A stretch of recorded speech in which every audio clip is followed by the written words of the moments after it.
जय हिंद दोस्तों, मैं हूं जितेंद्र दीक्षित। 4 PM महाराष्ट्र में आपका स्वागत है। दोस्तों, महाविकास आघाड़ी के घटक दलों में सीटों के बंटवारे को लेकर पेंच फंसा हुआ है और मैं पिछले वीडियो में आपको बता चुका हूं कि किस तरह से इस मुद्दे को लेकर शिवसेना उद्धव ठाकरे गुट और कांग्रेस के बीच में तकरार हो रही है। तकरार दो कारणों से हो रही है। एक तो ये कि दोनों पार्टियां कितनी कितनी सीटों पर लड़ेंगी और दूसरा कि कौन कौन सी सीट पर लड़ने वाली है। कुछ एक ऐसी सीटें हैं जिस पर कि दोनों ही पार्टियां अपना दावा कर रही हैं। मसलन दक्षिण मुंबई की सीट है जो फिलहाल शिवसेना ठाकरे गुट के कब्जे में है। वहां पर अरविंद सावंत सांसद हैं ठाकरे गुट से। उस पर मिलिंद देवड़ा भी दावा ठोक रहे हैं, कांग्रेस के नेता। उनका कहना है कि पारंपरिक तौर पर यह सीट कांग्रेस की रही है और देवड़ा परिवार जो है कई बार इस सीट से चुना जा चुका है। 4 से 5 बार इनके पिता मुरली देवड़ा यहां से चुने जा चुके हैं, 2 बार ये स्वयं यहां से चुने जा चुके हैं। एक तो ये सीट है, दूसरी है नॉर्थ वेस्ट मुंबई की लोकसभा सीट। उसको लेकर भी झगड़ा है। वहां से संजय निरुपम चुनाव लड़ना चाहते हैं, तो उस जगह पर उद्धव ठाकरे गुट भी अपना दावा ठोक रहा है। और इसके अलावा जो बड़ा मसला है कि कितनी सीटों पर चुनाव लड़ना है। शिवसेना ने पहले कह दिया कि हम 23 सीटों पर चुनाव लड़ेंगे और बाकी की सीटों पर एनसीपी और कांग्रेस बंटवारा करें।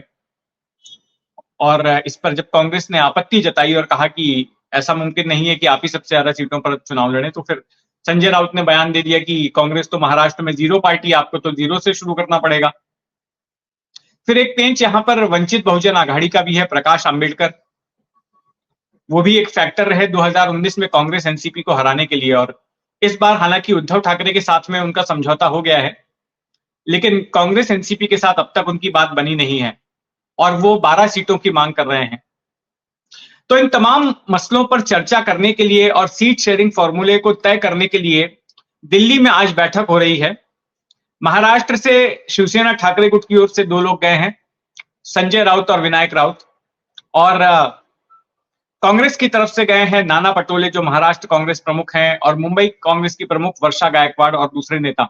और यहां पर इनकी जो बैठक हो रही है वो अलायंस कमेटी के साथ में हो रही है, जो इंडिया गठबंधन की अलायंस कमेटी है उसके साथ में। और सीट शेयरिंग जो है आज लगभग फाइनल हो जाएगी शाम तक, ऐसी उम्मीद की जा रही है। सूत्र जो जानकारी दे रहे हैं उसके मुताबिक कुछ फॉर्मूला इस तरह का हो सकता है। महाराष्ट्र में कुल 48 लोकसभा की सीटें हैं। अब 48 सीटों में से 20 सीट कांग्रेस चाहती है, 20 सीट शिवसेना को दी जा सकती है, फिर 6 सीट एनसीपी के कोटे में और 2 सीट वंचित बहुजन आघाड़ी के लिए छोड़ी जा सकती है। तो ये एक प्रस्तावित फॉर्मूला है। अब इस पर कौन सी पार्टी कितना तैयार होती है ये भी देखना पड़ेगा, क्योंकि कांग्रेस को सीधा 20 सीट दे देना जो है उद्धव ठाकरे वाली शिवसेना को मंजूर नहीं हो सकता।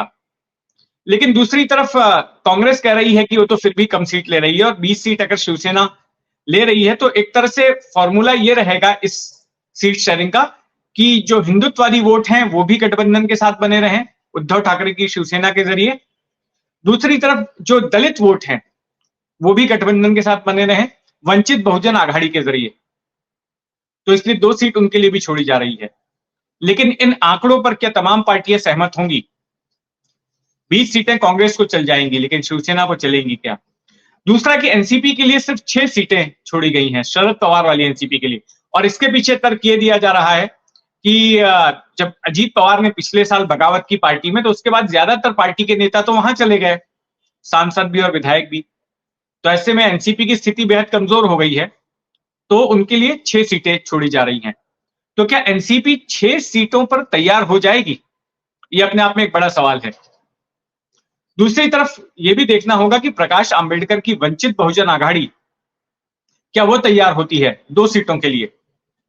ये जो 2 सीटें छोड़ी जा रही हैं उनमें से एक सीट बताया जा रहा है कि अकोला की सीट हो सकती है, वो उनके लिए छोड़ सकते हैं। उसके अलावा एक और सीट। वंचित बहुजन आघाड़ी को गठबंधन में साथ में लेना बेहद जरूरी इसलिए हो जाता है क्योंकि वंचित बहुजन आघाड़ी अगर पूरी ताकत से चुनाव में लगती है तो भले ही वो खुद कोई सीट जीते ना जीते, लेकिन उसकी वजह से कई उम्मीदवार हार जरूर सकते हैं। और ऐसा अनुभव 2019 का रहा है। 2019 में शिवसेना और बीजेपी ने तो गठबंधन करके चुनाव लड़ा था, अविभाजित शिवसेना ने, और दूसरी तरफ कांग्रेस एनसीपी का गठबंधन था।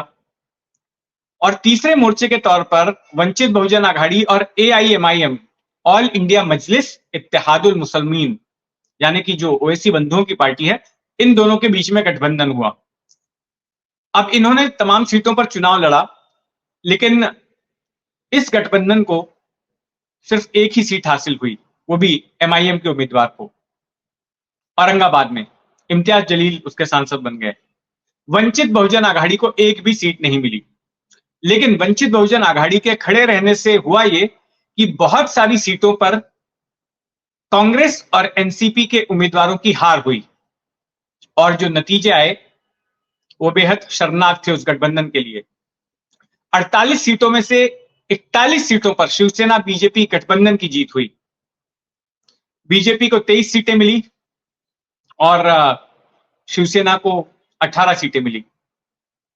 फिर एनसीपी को 5 सीटें मिली, कांग्रेस को 1 सीट मिली और 1 सीट निर्दलीय को गई।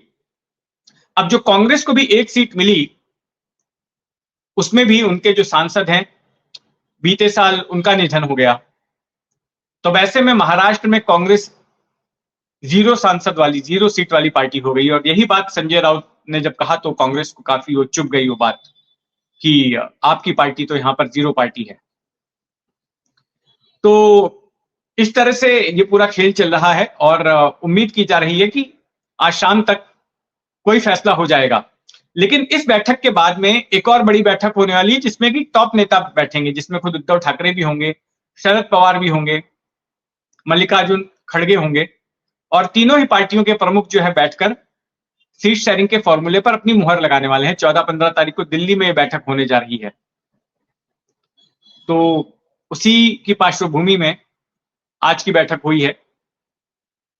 तो ये तो रही बात महाविकास आघाड़ी के गठबंधन की। दूसरी तरफ महायुति, जो सत्ताधारी गठबंधन है, उसमें भी सीट शेयरिंग को लेकर हलचल हो रही है, और वहां पर भी बीजेपी की ओर से दावा किया जा रहा है कि ज्यादा से ज्यादा सीटों पर बीजेपी ही लड़ेगी पिछले चुनाव नतीजों के मद्देनजर। और दूसरी तरफ एनसीपी और जो शिवसेना शिंदे गुट है, उनको बाकी की सीटों पर अपना बंटवारा करना होगा। वहां पर भी कुछ ऐसा ही मसला है, 1-2 सीटें हैं जहां शिवसेना शिंदे गुट और बीजेपी के बीच में टकराव है। जैसे कि रत्नागिरी सिंधुदुर्ग वाली सीट है, उस सीट पर दोनों ही पार्टियां अपने उम्मीदवार उतारना चाहती हैं। तो आने वाले 2-4 दिन बड़े ही दिलचस्प होने वाले हैं। सीट शेयरिंग के लिहाज से काफी आतिशबाजी देखने मिल सकती है। तो जो कुछ भी होगा उस पर हमारी नजर बनी रहेगी। आप भी अपनी नजर बनाए रखें 4 PM महाराष्ट्र पर। और अगर आपने अब तक इस चैनल को सब्सक्राइब नहीं किया है तो सब्सक्राइब कर लें, और इस खबर के बारे में आपकी क्या राय है वो कमेंट बॉक्स में लिखना जरूर लिखें। जय हिंद।